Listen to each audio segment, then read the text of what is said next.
bringing communities together around the world.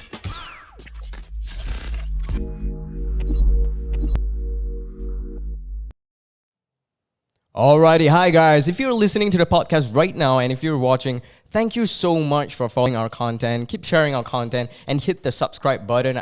We need more subscribers. We need more of you to show the love, to show the care, and share our wonderful content. And all our guests have been sharing lots of wonderful value. And if you resonate with that, please do send our podcast, share our podcast, talk about ours. It's called Singapore Forward. Now, today, I want to talk about a serious issue. We have one big enemy. It's our public enemy number one, and that is Corona, the coronavirus. We all know what is the coronavirus by now. Can you imagine it came all of a sudden just like that? It took businesses away. It made people sick. It took lives away. It took traffic away. It made entrepreneurs, solopreneurs, even the infopreneurs online get affected by it. And the worst thing is that it injected fear successfully into many human beings. It affected people to the point where they started operating from scarcity. What could be more powerful than that? So today, we're going to be talking about that, about an interesting journey of our next guest, who was an aspiring rock star. And when he realized he might not make the cut for it, he still wanted to be resilient and make a huge impact in the live music industry.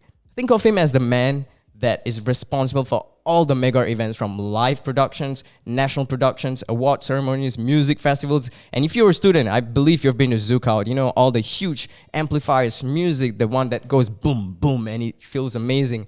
He is the man behind it. Today, he's going to share with us his journey, how he's handling the situation right now, which we need. Because the truth of the matter is, we cannot change the situation quickly, but we can change the way we deal with it. Hi, David. How are you doing today? Hey, hi. I'm David from Ebenex. Yep, Ebenex. Is it Ebenex or Ebenex or Ebenex? We started as Ebenex Music. Sure. Yeah, then, people just couldn't pronounce it, couldn't spell it, so we just sort of abbreviated it to EBX. So it's just EBX Live Music Solutions. It becomes EBX. Yeah, that sounds pretty cool. It really resonates with like the electrifying kind of vibe, like ZX. Keeps things simple. Sure. So I've heard a couple of things about you. You managed to have 700 live productions last year in 365 days. That's like more than 2 per day throughout the entire year. That is a amazing achievement. I mean, if I was in your industry, I'd probably like make only like 7 in 365 days. But you had 700. So tell me more. Well, it was a pretty awesome journey. It started from nothing, and then last year, in fact, the last 3 years, our company has actually experienced a tremendous growth. Yeah, it's like 100 shows, 300 shows, and then last year it just exploded 700 shows. That's amazing. Because we do work with a broad base of customers, right across the board. So it could be like simple, smaller shows like weddings, like corporate functions, smaller ones in hotel ballrooms, to all the way like freaking like music festivals, and it really started. Like from us just supplying musical instruments on stage, right? And subcons, for like even like you said, national events such as the National Day Parade, ASEAN Summit, all the way to like other music festivals like Zookout. So in fact, our company we've been involved in pretty much half of Singapore's live music shows, which is really... So you guys are basically dominating the entire scene. You're putting it in a really humble way. I would like to say I would like to dominate in the future. For me, domination would be something like 70-80%. Then that's true domination. But I think right now you'll get there. You definitely get there, man. You seem like someone that's so resilient, and I feel that I've got that call of destiny. Wow, the calling. So let's look back. It's amazing. This today, right? And then in 5 years' time, we can do this again. And just don't forget me, all right? I'll get free entry to Zookout, Ultra, all the music festivals, and also national events. Who knows? Maybe I might be in a national event as well, and I'll be near your beloved speakers and all that. Yeah, I'm sure. The industry consists of many parts, and it's all it's a journey, right? Like we all like see how we are meeting today. And so of course with Kurt from White Label Records, and how I think that collectively, we all can we make a difference when we come together to do something. Yeah, everyone makes it happen, right? Which is really like how I've approached my business. Like, I've always seen it in terms of a collaborative effort. Mm. Yeah, like, you know, you're taking like a subject matter specialist, like, you know, you guys are really good at what you do, like with the podcasting, or, you know, Kurt with, you know, putting content up online. And, Sure. Huge shout out to Kurt. hey, Kurt. Yeah, you know, so I say, you guys are good at what you do, we are good at what Sure. we do. And, you know, likewise, we work with other stakeholders, you know, and we put all these people together, or rather, you know, people put us together, whichever way, right? Because you guys are basically the ones that make the event happen. Though you're not in the limelight, you're not the DJ or the musicians on stage. Without you, there wouldn't be all these music effects. We wouldn't be able to enjoy. And let's face it, right? Every time we go to the club, what do we talk about? The vibe, the people there, and the music. It's for the music, for their effects. And when the music is really amplified and electrifying, we actually appreciate it and we keep going back. But what we don't realize, it's because of people like him and his team that make it happen. You go there and you set up for hours, and it takes a long time to make sure everything is ready. But no one knows that. Yeah, So, good thing that you thank you. mentioned about the team, because it's never just one person, be it myself, or it's actually like all of Sure. us coming together. And I Of also course. also like, you know, typically like production is always Yeah. one side of the business that, you know, we don't get the limelight. Like what you're saying, it's always the artist, or like the promoter, you know, or the venue Exactly. itself that gets all that. Yeah, but yeah, I'd like to come out and, you know, just basically be the voice for all those unsung heroes who we basically Sure. like, we are the guys that are, you know, the first to arrive and the last to leave. Like, That's so after the true. show. And That's so true. And it takes hours. Sometimes you work like more than 12, 14, 16 hours just to make the event happen. And tell me more about your journey. So were you always in music? Where did this happen? Were you inspired as a child? well, I mean, I always liked music. Right? I really caught on to the whole pop punk thing. With, Right. Blink Metallica. no, more the emo Oh, rock, early right. Okay, we got an 2000s. emo rocker here. Yeah, You- you know, you- that sort of thing, right? You were that kid in school with a very unique music taste, and all the other kids were like, and then they called you the cool kid because you were No, resonating. I was this the thing. wannabe cool kid, but apparently Right. it wasn't working out. Yeah. So I joined a band, you know, then I played a bit of guitar, a bit of drums. Then one day, I think, moment of realization was when I was studying in Sydney. Okay. So basically I lived 5 years in Australia. I did my foundation there after O levels, uni. So I think it was first year of uni. So I actually joined a band. I was playing drums. Then we were playing a small gig, I remember. Then my bandmates stopped me. They told me, "Hey David, no, you can't keep it. Get out." Yeah, then I was like, "Oh, my goodness, you know, shit." Yeah, I went back, I reflected on myself, you know, it's like saying that, you know, I made up my mind, right, when I was like freaking 18 years old, that I wanted to be a part of the music industry. If not as an artist, then how else can I, you know, contribute or to support, in that sense. Yeah. I mean, production wasn't like, you know, the next thing, but then, so I told my buddies in uni, it's like, fine, you know, I'll still like to hang out with you guys, you know, I'll be the roadie, right? I help you guys to set up the drum kit, the amps, you know, I'll drive you guys there. You guys can use my garage to jam. Yeah, you know. How did it feel when someone actually told you, hey, you know what, you're not following the beats, you cannot sync with us, maybe you're not, just get out. Like, I'm sure that hurt, but how did you take it? Yeah, and I'm glad I went through that moment of sadness and despair, right? Because it allows me to basically feel what a lot of struggling musicians feel. It's never easy, right? And in fact, respect to musicians out there, because I gave up as a musician, but you guys, you know, are still playing out there, you're still hustling, you know, living the dream. Yeah. And here's the difficult thing in Singapore as well, like the way you express the creativity, the censorship, all these things is really restricted here. Yeah. And then it's only one out of many people that start actually making decent money from, you know, being a musician or a performing artist. Yeah. And there are a lot of people out there that are just rooting for what they want to achieve and create. But I don't think, maybe if you put it in a really blunt way, you gave up being a musician, but you probably were pragmatic to realize that if you were not cut out for this, that doesn't mean you're going to be completely out from the music scene or from the live events. Yes. Because there's so many possibilities and you tapped into it. So tell us more. Of course, yeah. So really, and of course, because we can draw parallels to, you know, later when we talk about the virus and all that. So when something happens, or when you realize that there's a problem, right, naturally you start to explore alternatives or solutions, or start to adapt and evolve, which involves sometimes, of course, not losing sight of whatever that matters at the core, which for us is live music, but being able to pivot. Pivot. Wow. Okay, I like that. Yeah. Pivot. So I think for me, that's one of the keywords. Like even right now, we are thinking, I'm not panicking about anything. In fact, I'm feeling cautiously optimistic. Like a lot of people, even I'm sure, even on a national level, they're talking about the rebound, the recovery, and all that. Yeah. So in fact, this is a good downtime. Sorry, I sort of like jumping ahead on this virus thing, but yeah, I mean, but same when I was a kid, right? Yeah. So after the so-called failure, right? I said that okay, I wanted to be a part of the industry, like I mentioned. Then how else can I do it? But at the same time, we cannot forget that we need to be sustainable. It needs to be, we can be like fluffy hopes and dreams and aspirations, right? But we still need to put food on the table. So that in a sense basically brought me back to, okay, look, I was like 18, 19 years old. Sure. I had like $400 in my bank. So, and nobody knew me. I didn't know anybody in Australia. So, what could I do? Right. So I started actually dealing with used musical instruments.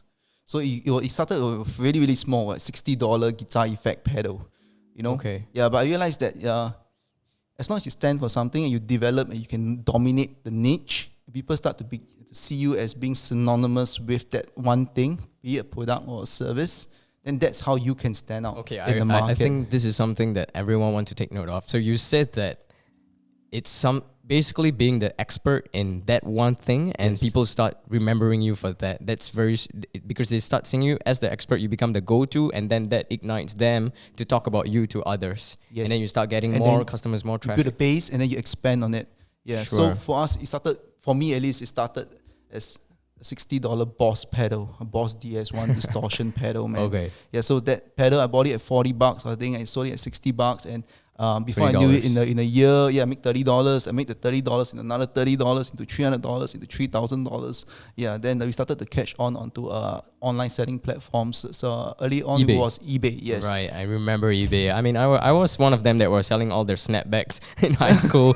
But yeah, it was a great time to really take their selling onto an online platform through digital. Yeah. So lower barriers of entry, so I couldn't afford a shop and all that. But we built on that, then we managed to establish basically a storefront. Because I came back from Australia, I served my national service quietly. Wait, how old were you when you went to Australia by yourself? Right after O-level, so I just turned 17. You were 17 when you left to go to Australia. Yeah, 17. So, I spent a year foundation. I did 3 years of uni. Okay, was this like an art school, music school, like a? No, it was like a business degree in Sydney. And what made you? Because I believe a lot of people would have probably gone to IT, JC, Poly. I mean, for someone like you that resonates and loves music and anything to do production, probably something local here. What made you actually have so much of courage to go there at 17?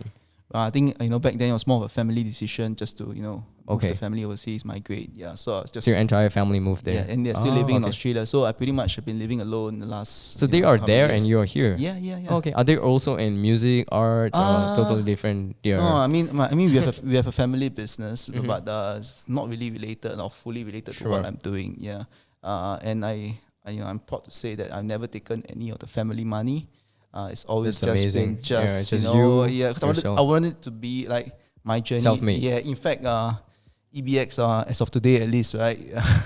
We don't have any investors. We have no loans. We have no partners. So basically, what you see is what you get. It's all paid for. Yeah. So and I'm proud of that. Yeah. I mean, this is like. It's a huge achievement because it's real, right? It's real. I don't. It's easy to go. Borrow money or just use investors' money and just put something together that looks good. You got a fancy office, you've got staff and all that. But end of the day, you need to ask yourself, right? Is the business sustainable? What's the foundation? What's the base of the business?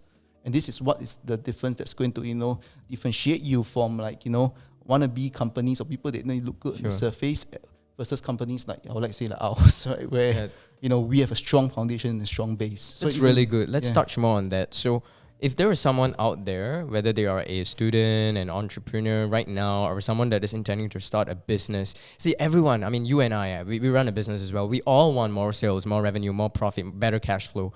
But what do you think are the important fundamentals if someone actually wants to start a business? What should they know and what should they actually focus on So coming back to my example on the Boss pedals, right? So the Boss pedals became, boutique guitars. So we became known for the Boss pedals. Then we became a guitar effect specialist. Then we became a boutique guitar specialist. So 2008, I actually opened Blackwood Guitars, which was one of the first few guitar boutiques in Singapore.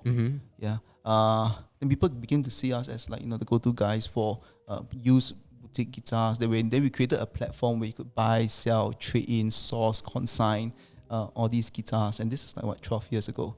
Yeah. So to answer your question, right? Basically, you just need to be known for something or to stand for something. So for us, it's okay to always expand, or if something is not working out, to pivot slightly, but always not to lose sight of what's the main reason, right, of entering the business or the industry or committing. And we only have one career, right? So really, it's just you want to make the most of it. So have a specific focus in what you're serving, what you are about. It's okay to pivot and broaden a little bit, but never lose sight of what you're actually focusing on, because that is what you're going to be. It's just the why, right? The why, or why do you bother? The why has to be so strong, even for yourself. Why are you even doing this, man? What's your why? And then that is really the thing that will sort of keep you going. I've worked 53 hours straight, right? Wow. I saw freaking blood coming out of my eyes. Damn. The body was trembling and shit. This was maybe 5 years ago.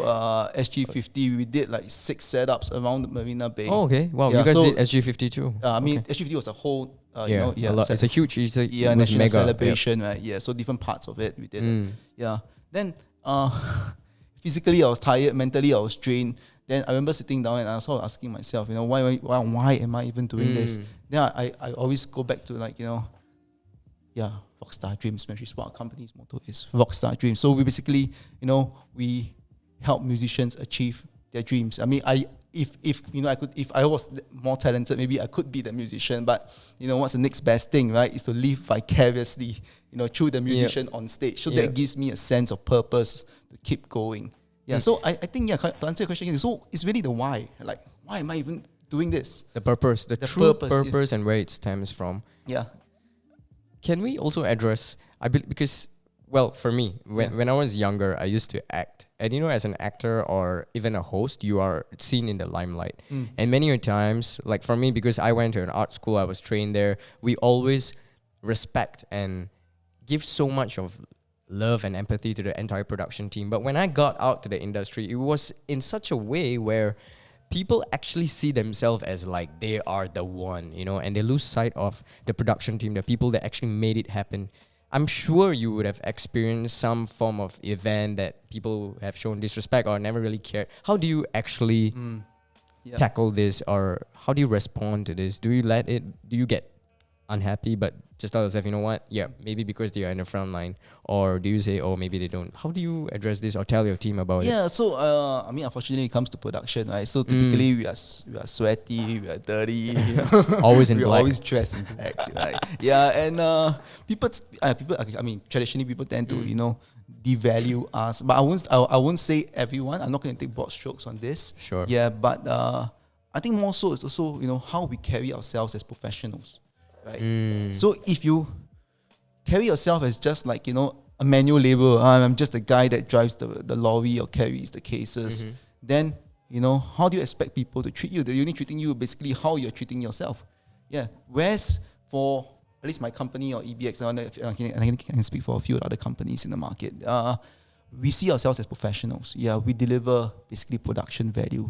We master our craft. I think that's another point that I should reinforce. Yeah, you got to know what you're doing. You walk your talk and you deliver at the end. So don't just try to act or pretend that you know. Just try your best to be the real deal. Right? If you don't know, then just go find out. It's freaking online resources, Google, and and also just to expand on that point, since I'm on it, right? To have a good support structure around you. So one person, for example, when I take a technical director, I may not know everything, but I know maybe say 50-60% of the entire production in terms of the nuts and bolts. So there may be that 30-40% that I'm not sure. Say for example, when it comes to say even in this case, videos or live streaming or special effects. These are areas that for a musician, what do we know about what's the chemical composition of The technical of yeah. like, pyrotechnics, or like, serious engineering math where you need to calculate like rigging, right? Yeah, it's not, you can't just like second guess these sort of things. So support structure, maybe in a way like a mentor or someone you can turn to, or a subject matter specialist, and working with like-minded people. So we get all the answers, we put everything together, and then we deliver the production. So it's the knowledge, the skills, the ability to deliver. Yes, This is and what of makes course experience also. experience when counts, it when takes time. when you do like so many shows, right? Yeah, you see all sorts of problems that can arise. Then which also brings me back again to planning and preparation. So half the battle, right, is really won when it comes to planning and preparation. Sure. Even before the lorry leaves the warehouse, yeah, you need to make sure that you know exactly what you're doing, The what's logistics, yeah, everything is in logistics, check. what's the schedule, Yeah. what's the workflow, and who does what. Yeah. So when you reach on site, right, it becomes almost mechanical. So it's really just, okay, guys, the door It's opens, smooth, lorry, everything is in and then it goes according to schedule. What are the main Yeah. challenges you face during this sort of movements, or even on an actual production? Blackout would probably be one of it, is it? Of course. Okay, so the two main things, right? Your power and your rigging. This is basically the backbone of any production. Yeah, it's not just the sound or the lights or the video. Okay, it's actually coming back to the fundamentals of without power, you don't have a show. Share with me, do you have any stories that, something has happened and then you had to improvise or immediately try to sort things out? And I'm always improvising. improvisation is key. Yeah, you know, all sorts of things can happen, right? Like recently, in December, I actually took a 1-month tour as production manager for a West End musical. Nice. In China. So we did 4 cities.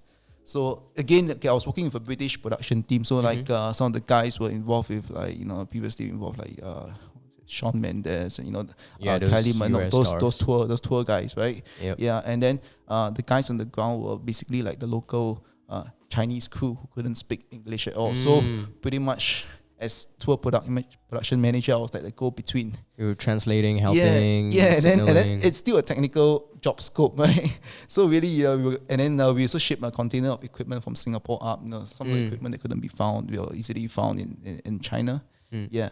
So really for us, it's also a lot of improvisation and adapting to we just show up at the venue and we don't really know what to expect. It's like you walk in. Sometimes the organizer is not there, the producer is probably not on set, the director is busy with something else. Yeah, whatever you see on paper versus what you actually it's so see true. at the venue. It's so true. Even the blocking, their setup, everything, the floor plan, it differs. I've been through that. And they say, we've got 10 tech crew. Then they send you 10, like farmer looking guys. Because in your mind, you're thinking, they're going to be like big and strong because the equipments are going to be heavy. Then turns out it's or maybe someone is sick or it's just much lesser people, and then you have to figure out what to do at the end. So a lot of it's actually basically working with what you have. Yeah, sometimes in ideal world, we get exactly what we want all the time. But but more often than not, it's just how best you just work with what you have and just get the job done. Has there been a time you felt like, you seem like someone that is full of passion and you're really driven. Was there a time you actually, maybe because of something personal or anything that was happening out of your professional or in your professional life that affected you and made you feel like, you know what, I'm so exhausted, I want to stop. Maybe I want to go do something else. Was there any episodes that made you want to I feel like that every week. Oh man, you're probably the most real on this show, on our podcast. Okay, so tell me more. So almost every week, probably even days, right? It goes for days. You feel so exhausted, drained. What goes through your mind and what makes you still move forward? Besides the passion, besides the purpose, what keeps you going? What keeps me going? Like I said, the why keeps me going, definitely. Okay. What do you do? Okay, maybe let's have some action steps. Do you do something that actually, like maybe sit down, have a beer? I can give you a very good piece of advice, right? Sure. Marry the right wife. Marry the right wife. Yeah. Cool. I'm gonna take note of that. It's true. If you are out there watching it, you can slide through marry the right wife or husband. Yeah. No, because that's gonna really make all the difference, right? Yeah. Because you see, you're going through all this shit, okay? Then you get back home, right? The last thing you want is your wife or your husband to give you more shit. Or, because you see, our job, right, it's time consuming. Exhausted, draining. So you need the support from your family, or, to at least your wife, right, your immediate family, or even kids, to understand, that this is the journey you've taken, and to respect and support that. I think that's most important. Like for me, there are days I went back totally smashed, right? And my wife Ming, because she works with me in the company. Yeah, so we're like a husband and wife team. Actually, nothing, right? Secret, Huge support. Okay. Secret to a happy marriage, right? Listen to your wife.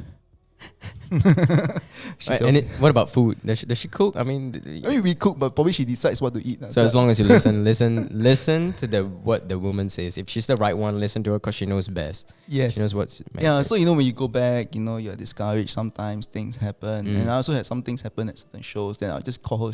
By the way, she always answers the phone. And then, she just tells me to calm down, take it easy, take a deep breath. Okay? Yeah. Perspective, right? Okay, something happened this show, but really, Yeah. life goes on, right? I mean, 100 shows from now, 500 shows from now, no one's really going to remember, all the sustain pedal where the keyboard wasn't working properly. But at that moment, right? Yeah, it's it like, sucks. It sucks. Because you're remembering shit, man. How could this go on? I mean, happen. Yeah. Like I've been checking everything, and sometimes it's the small mistakes that kind of frustrate you, and people remember that small little things. Everything gets amplified, especially in a live music production, right? Or concert, because you see, first of all, you have a show. Everyone's immersed into the show, so the slightest things that looks out of place. Be it, like for example, you have 8 lights and 1 light's down. Right. Yeah, or one side of the speaker's not working during the show, and there's really so much you can do when the show's already started.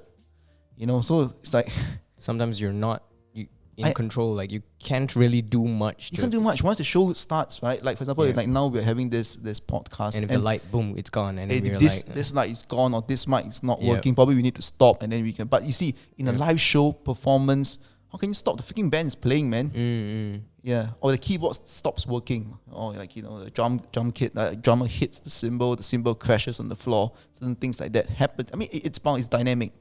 Yeah. It's bound to happen. It's normal. But you see, people are very, very quick to find faults, right? So Yes, you can on the do small things. you can do like 1,000, okay, maybe Great out of things. 1,000 things, 999 is fine, and then just that one thing, and then you get all sorts of criticism and all that, just over that one thing. Totally feel you, man. Yeah. So tell me more about your relationship with your wife. How long have you all been together? Okay, she's my primary 6 classmate. Wow. No, but we were not together since primary 6.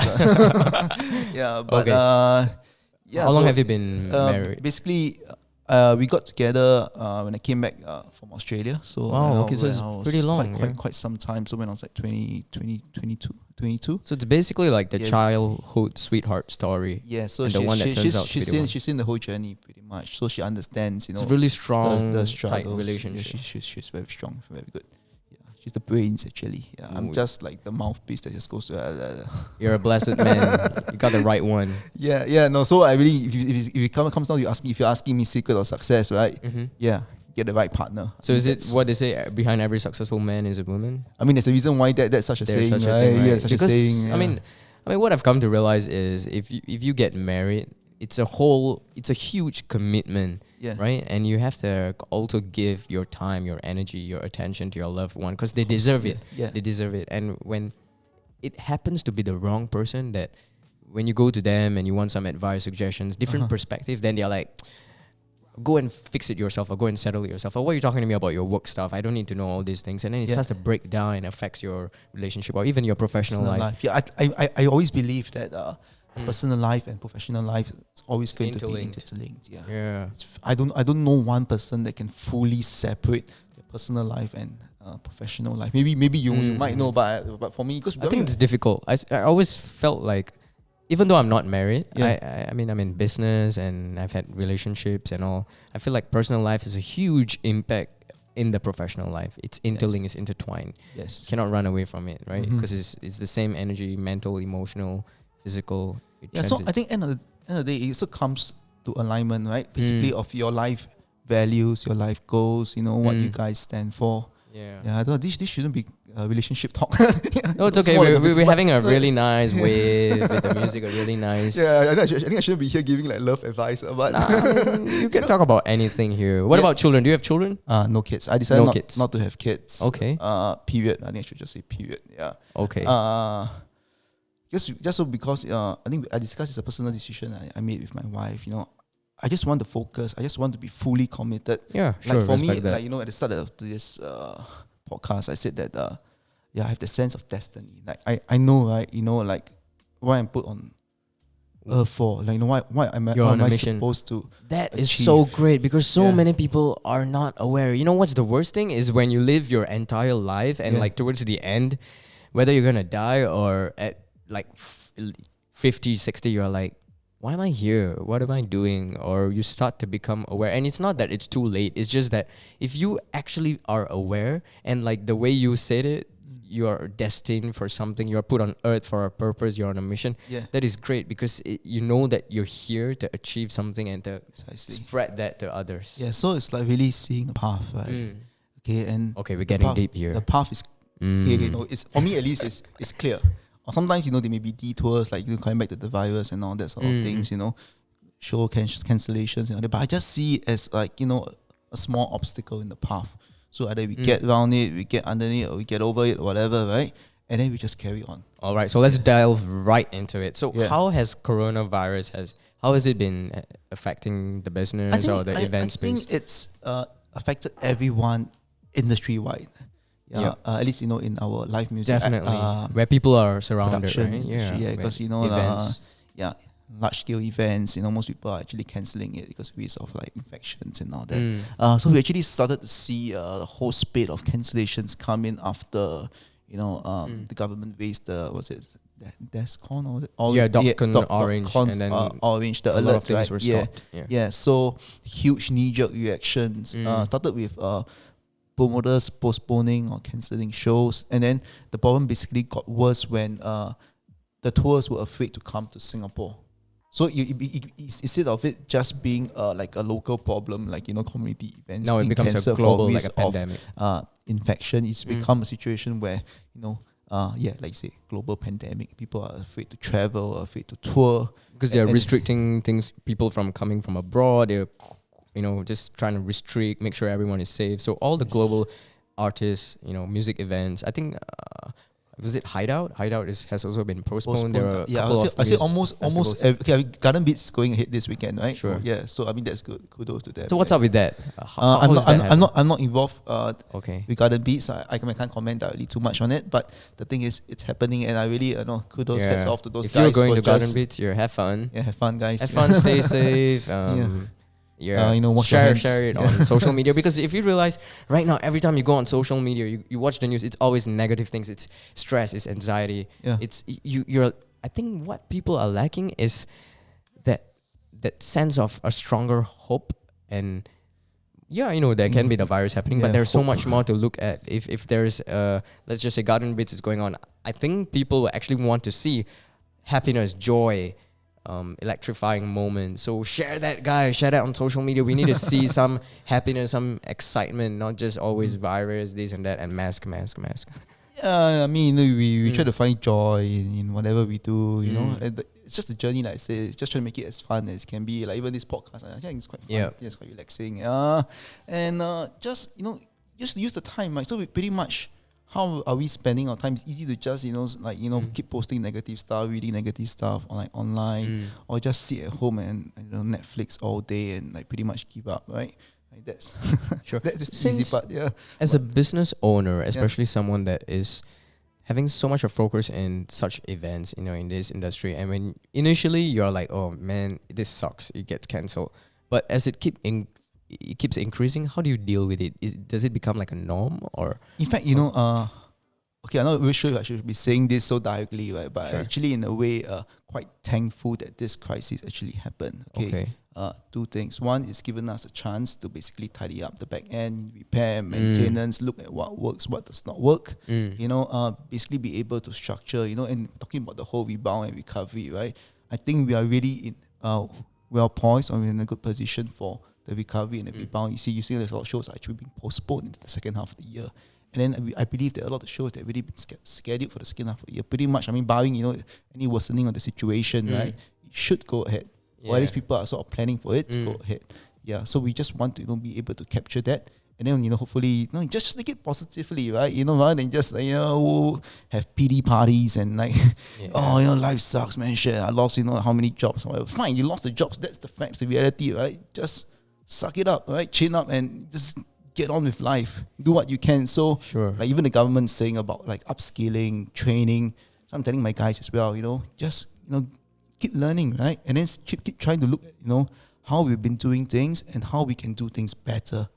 Yeah, and then on that It's point, amazing. so to go out there, like since that we all have more time, okay, go out there, revisit relationships, network connections, like how I reached out to Kirk reached out to me, and then we are here today doing this, and hopefully this podcast reaches an audience, and then you guys can see that it's not all doom and gloom. It may appear to be on the surface, but it's really what we're doing with this time that will basically, continue, to define us moving forward. Sure. So basically use the time, not to waste and sit down and feel dejected, but use that time that you might never have when things pick up. Use the time to strategize new things, recalibrate, to propel forward. Think of new launchers, how to create networks, connections, relationships. Amazing. Like people have more time to meet up, to sit down, to catch discuss, up. Sometimes to strategize. Sometimes, when you want to catch up with some people, whether in the industry or even friends, family and friends, you don't have the time at all. Yeah, we used to be so busy. It's always busy. It's always busy. work. Yeah. So now is one of the best times to really catch up with your loved ones or just connect with the people that you want to connect. Just build look at relationships. Just look at life as a whole. Right? I mean, just go out there, exercise, or if you're wanting to take that holiday. Like recently, I just went snowboarding first time in Japan. Okay. Yeah, I enjoyed it tremendously. I mean, I love to go again. Yeah, and things like that. Experiences and just things that keep you uplifted. So do new things and also figure out what works. During this period of time, because it's one of the best times. Yeah, just to go back and just keep thinking, right? Like one of my mentors used to tell me, or he always reminds me is, you just need to be very clear your vision. So if it's not clear, right, he says just go face the wall for 2 hours, 5 hours, whatever. I know it's a bit extreme, right? But just to clarify the vision, because once the vision is clarified, right, then everything else can be aligned to it. And every action that you take on a daily, weekly, monthly basis will be, to fulfill the vision. Yeah, I totally agree with you, because I feel like many people, I mean, I am a young entrepreneur, a young business owner, and there are a lot of entrepreneurs that would slide into my DM, and whether girls or guys, and they will always tell me, like, because they're looking at the really nice picture of money and success, but they don't realize that it's because of the vision on what you want to do, what you want to serve, and what actually happens behind. It's not just me or just you, but an entire team that makes this happen. So one of the best time, right? So good thing you talk about money, right? So you notice, I think throughout this podcast, I have not talked much about money. Yep. Okay, it's not because like I'm like freaking rich. No, I'm not. Right? Okay. I still work and all that. For me, the money is just a byproduct of whatever success that we've achieved in the past, and it's just the ammunition, the fuel for further success. So in our business, we buy like a lot of hardware, reinvesting it, return on investment on the equipment, and we just keep going on. And also, of course, the manpower, paying for quality manpower, training our existing manpower and all that. So for me, the purpose of having the money in the business is not so much just to buy a fancy car or watch, but I mean, there's nothing wrong to no have offense, that. or nothing wrong having like all those fancy stuff. It's a lifestyle choice, but I'm speaking for myself and not for everyone. Right? Is my lifestyle choice is basically I just don't want to have to think about like what to wear every day. I just wear like an Ebenex. EBX t-shirt. Yeah, I mean, who better than you wear your own brand and you serve yourself, you sell yourself. And I really like what you raised. So basically, it's the amount of money that you receive from business, all the profits. It's fine to splurge, to treat yourself, to go on a holiday, to buy some fancy stuff. But it's also great if you reinvest it into making your systems or whatever you are committed to do even better. Make yourself, because at the end of the day, you're always serving customers. You're always serving clients. So how can you actually make your product or your service better? So it comes back down to what value do you represent in the industry? Like all of us, we have a value, right? So sometimes our value is defined by our salary. Like, why is someone like $3,000 a month or $5,000 or $10,000 a month? So that's the value that, the company gives, to the salaried worker, like even for us also. But as on a business level, right, it is what value do I represent, or what's our positioning in the market. For EBX, I'm very clear. It's live music, right? It's helping the musicians. It's putting up good shows. Moving to do all the fancy stuff like production design. Basically. But what's the end product, right? Is to help the musicians on stage to deliver a fantastic show for the people that's attending the show, the audience, and all that. The backbone, right? Yeah. The So backbone. that for me is something that I'm striving for, not more money per se, because I want it to be a fair deal, for everyone. Yeah. I don't think we're the cheapest, neither are we the most expensive, but I know the value that we represent in the market, and it's also for me daily to sort of think of how I can enhance that value. I think that's important. Yeah. So if every day I'm adding value, I'm enhancing my value, I'm helping others in the industry to recognize the value that we represent. Like a simple example, right? Like, why would you pay like someone a superstar hairstylist like $300 to cut your hair, and then the guy then you also have $15 haircut. So what differentiates like a $300 hairstylist and the $15 hairstylist? Yep, it's the value. It's the value. It comes right down to the value. Yep. So yeah. So I in fact I will find it quite insulting at this point of my life if I'm the cheapest. If my only value is you're engaging us is because we are the cheapest. It should not be that. It should never be that. I mean, for some people, yeah, fine. They want to go mass market, cheapest wins, and then it's always going to be that segment of the market.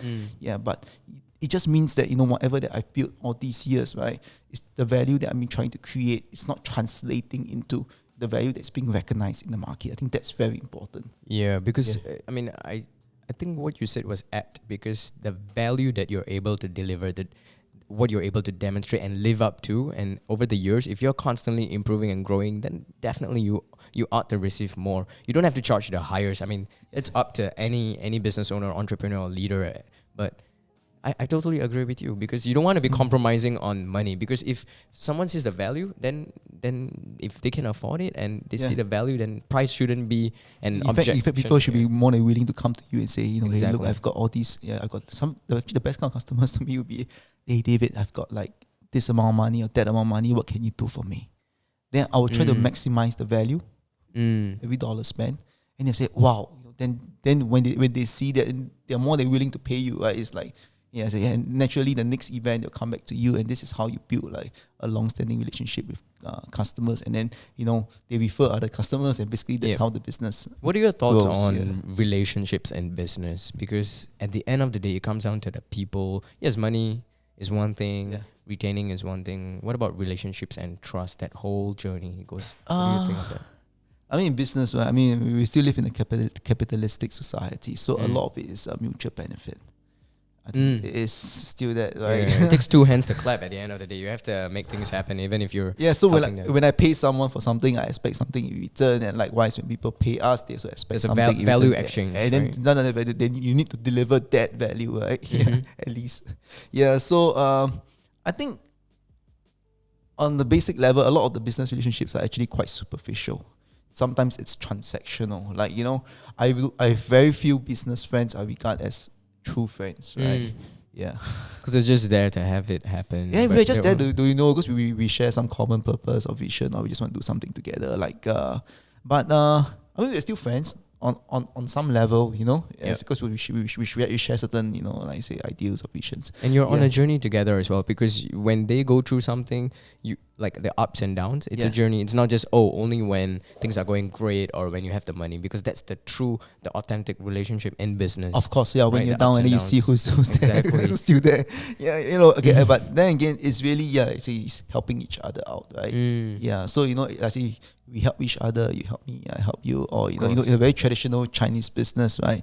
What they always say, 有钱一起赚. That means like you get it, right? Yeah. I So studied Mandarin, guys. so when but for those that don't understand, maybe you can. so when the money is there, let's make it together. Yeah. So it's actually fine, right? If you don't get 100% of the pie, you get 50% of the pie. But then you share with a lot of many other pies, and then if you take it in its entirety at the end of the year, then it's like wow, actually, together you actually achieve so much more rather than just yourself thinking about self-interest. I mean, we all have self-interest in anything, right? Yeah, but it's just being able to so-called forgo a little bit of that to say that, for the greater good, for the common good, let's all, share, let's pool resources together, let's do this together. And then, hopefully at the end of it, we get, this return, be it financial or, something that's, a sense of achievement or satisfaction that we can all share. And then we can use that to build on to bigger, better things, like pretty much like, how maybe even from this podcast, we can expand certain things, with yourself or with Kurt. Yeah. What are your thoughts on the ideal client or the perfect fit that, when you're doing business or trying to work with a brand or a client, besides, the money or respect, what else do you look out for? Okay, I mean, you can't really choose your customers. I mean, you can, right? But, I always try to see, what is it that, the client, the customer wants, and, how whatever that I'm offering, can fit, or, help to achieve what they want.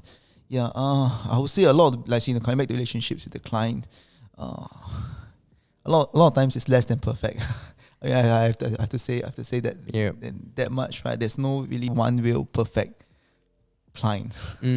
Likewise, there's no perfect, husband or wife or friend, for that totally matter. agree. Yeah, for that matter. But like I say, we try to find common grounds. If there's problems, we try to solve it. Misunderstandings, we try to clear it up. And of course, we just enjoy the journey together. And I think that's what it's all about, right? Sure. Yeah. And for those of them who are going through a tough time, whether they are working for a company and they just got laid off or retrenched, and the entrepreneurs that are going through a hard time, the traffic has dropped badly, all these event organizers, and what do you have to tell them? Any advice or input? Yeah, sure. I'll tell you guys what I tell myself every day. I mean, the struggle is real, right? I mean, we're all going through it. I'm not going to sugarcoat it. It is what it is, right? Okay, but for me, right, simple. Law of the jungle, right?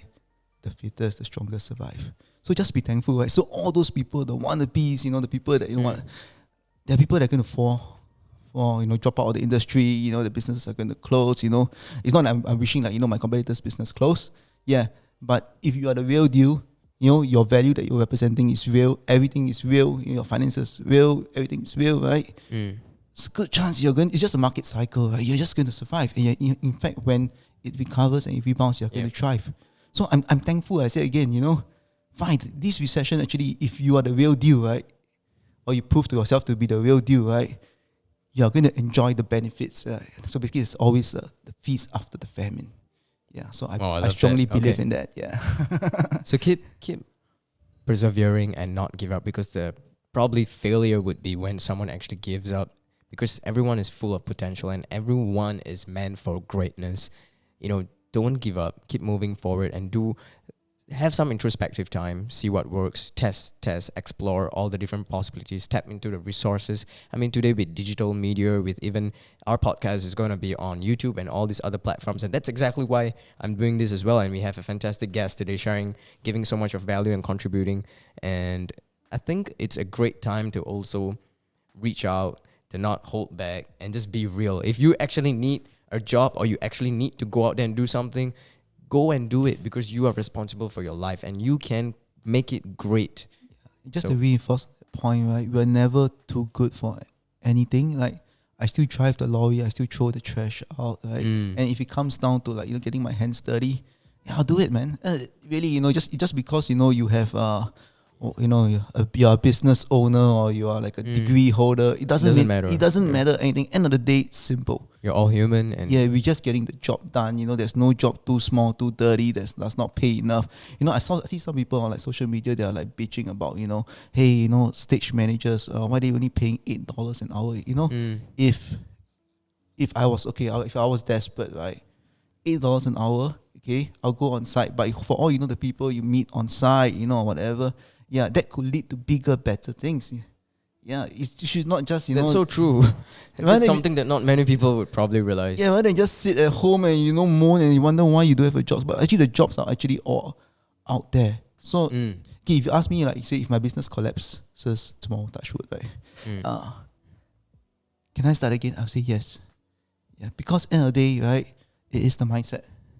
And in fact, if you look at a lot of successful entrepreneurs and all that, they they've had setbacks, failures, but I see how fast they actually rebound from it just because of the mindset. This is something that no one can take away from you. It's all here. Yeah, your skill set, your mindset. So, spend the time, right? Develop this. Yeah. Build a strong mind. I think a lot of people focus on building a strong body, which is nothing wrong, being in the fitness. But at the end of the day, it all comes down to the mindset, because I've always said this, right? Your thoughts form your behaviors, and your behaviors will transit into your actions, and that will become the pattern, the habits, the choices that you constantly make. And every choice you make will determine the consequence that you face. Yeah, naturally, right? And through this crisis, I mean, we are probably in a crisis or about to be in something more significant. But even in a moment of crisis, there are always a handful of opportunities that we can use and tap into.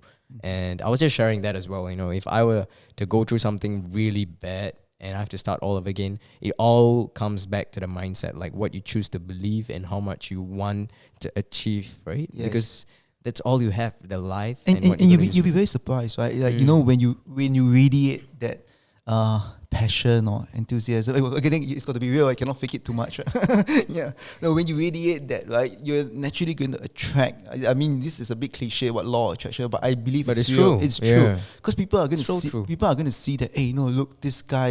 Okay, he's so passionate, enthusiastic. He wants to do this thing, right? Then with us working with him, what are the possibilities or the potential that we all can achieve together? Yeah, it's just that driving force, that energy. Yeah, that it really makes things happen. I love that. Yeah, totally agree. All right, guys, we're gonna go right into our questions. I think I've got a feeling that our guest today, David, is gonna be the first guest to actually do the thing that not every guest did it, and I'm looking forward to it. So we have a set of questions. We modified it. And have you watched the Actors Studio since you have been in production? It's a famous show where the host, the interviewer, invites all the famous actors, performers. Not really. Okay, No, so basically this set of questions, it actually came from a French series, and the Actors Studio used it as well, made it really well known, and I took it. I modified some of the questions. So we're going to ask you a few questions. Sure. Pretty easy, all right? Okay. The first one is, what is your favorite word? Dreams. Nice. What is your least favorite word? The one that you do not like at all. Good question, man. Hopelessness. What turns you on? Pain. What turns you off? Comfort. Wow, that's actually really interesting. What turns you on is pain. You want to touch a little bit on that? Yeah, I enjoy the pain, embrace the pain. It makes you feel challenges, alive. the struggles. Yeah, it's all about the struggle. Like, so I sidetrack a bit, right? Yeah, so basically I had a couple of offers, for people wanting to buy our company. Nice cash payout and all that. Yeah. I spoke to my mentor, and someone that really resonates with me, right? He said that, David, what is life without struggle? That you want to wake up, right? It's the struggle that keeps you going. Yeah. That fight, to try to achieve something. And you said what turns you off is comfort. I feel the same as you, but you see, many people think that being like, why don't you want to be comfortable? There's different aspects to it. I mean, it's important to feel comfortable, but comfortable. What do you mean is like complacency? If there's right? like air condition, and I won't just sit down in the heat and suffer for nothing, right? No, what I'm trying to say is like, don't be complacent. Don't just sit down. Because every time we are comfortable, right? Or like we are sitting down for like hours watching Netflix or whatever, we are not moving ahead. Yeah, in life. So we are always verbalizing and telling ourselves that this is our life's goal. Like it's important, of course, to rest and to recover. Sure. But end of the day, right, it's the comfort that kills us. Or like in fact, a lot of people, right, once they fall into a set of a routine, comfort zone, they go there, and usually success, right, or creates that comfort zone. Yep, and the comfortable zone is the most dangerous zone, because the moment you get into it, boom. Yeah, so maybe I have speak of some of the freelancers, right? They earn $300, $400 a day, which is not bad, right? So let's not talk about this crisis period. So in normal good times, they can maybe do 15, 20 bookings in a month. Yeah, so that's you work it out, right? That's a good, it's a $4,000-$5,000 income. Yep. Yeah. And then you still get like 10, 12 days off, and it's really you choose your jobs and all that sort of thing. Yeah, it's great, right? Yeah, then you get comfortable. So, but it's great when you're in your early 20s, stepping out the first 3 to 5 years of your career. But what's the upside? What's the upside? So, a lot of guys I see, right, 10 years later, it's still going to be the same. Because the job is valued at $200, $300, $400. That's not going to change much. Yeah, and anything can happen as well. Yeah, right? You know, for that day, right? Yeah. Then you get comfortable. Then after that, when you hit your 30s, then you start to sort of ask yourself, you know, oh, so this is it? Why didn't I do more back then? Why didn't I create more or try to build something? Keep moving forward. Yeah, keep moving forward. Yeah, but you see, there are people out there who are comfortable and that's their life and they are happy with it because they got maybe other commitments. I don't want to judge, right? But what I'm trying to appeal to actually today is actually people, right, who have their hopes, their dreams, their aspirations to sort of like, you know, take their life to the next level, but they are not doing it. Reach your full potential. That's what you're saying as well. Because doesn't mean if you're earning $4,000 or $5,000 and you get like 20 days off, you still have so much more potential. So maximize it, give your best, and do more, create more. If that's what you want, if you're happy, it's fine if you don't want. Yeah, it's fine. Then you know, I'm so appealing to please don't those drop us emails and messages and tell us what do you mean by you don't want me to come. Yeah. All right, let's move on to the next one. What is your idea of happiness? My wife. Sweet. What is your idea of success? National Stadium. Okay. You want to have an event there? Yeah, I want to do a whole production there before I retire. I believe you will get there, man. I totally. We must archive this. Yeah, we will broadcast this for you. Yeah. What is your favorite curse word? Your favorite swear word? Do I have to do it here? Can you? Would you? Actually, I don't really swear much. Okay, Yeah. you don't really smell much. I think I heard a few F-bombs at the start, but it's okay. Yeah, I see. Okay. What profession would you like to try and explore other than the current one, if you were given the chance? Recently I've been watching a lot of skateboarding videos. I'm a bit too old for this. Okay, but so what, Tony Hawk? You want to be Tony Hawk? No, I'm watching a lot of awesome kids, man, like X Games and all this sort of stuff. So Sure. I mean, not as a business, but you know, you something like, you know, like Yeah, of course. I know. But I think I'm going to buy a skateboard next week. Okay. Yeah, so that would be something that maybe you want to try if it's a profession. Something no. I mean, so your question is what, profession, not a hobby, is it? Profession. Oh, sorry. Then I think I can't be a professional skateboarder. I think like those. You take one of those at the back. Yeah, no, or skateboard shop. No, not that. If it was another career. Another career, yeah. Okay, I think, like I said, the business has evolved from us being a shop to a production company to a venue owner. Mm-hmm. Yeah, so I think another profession I would say sort of related to the live music, of course. I mean, I'm not going to deviate from. I mean, that's like the core of it all, right? We're really to expand on like the venues, like to create, build, design more venues, actually small, medium-sized venues in Singapore, because I see a need for it.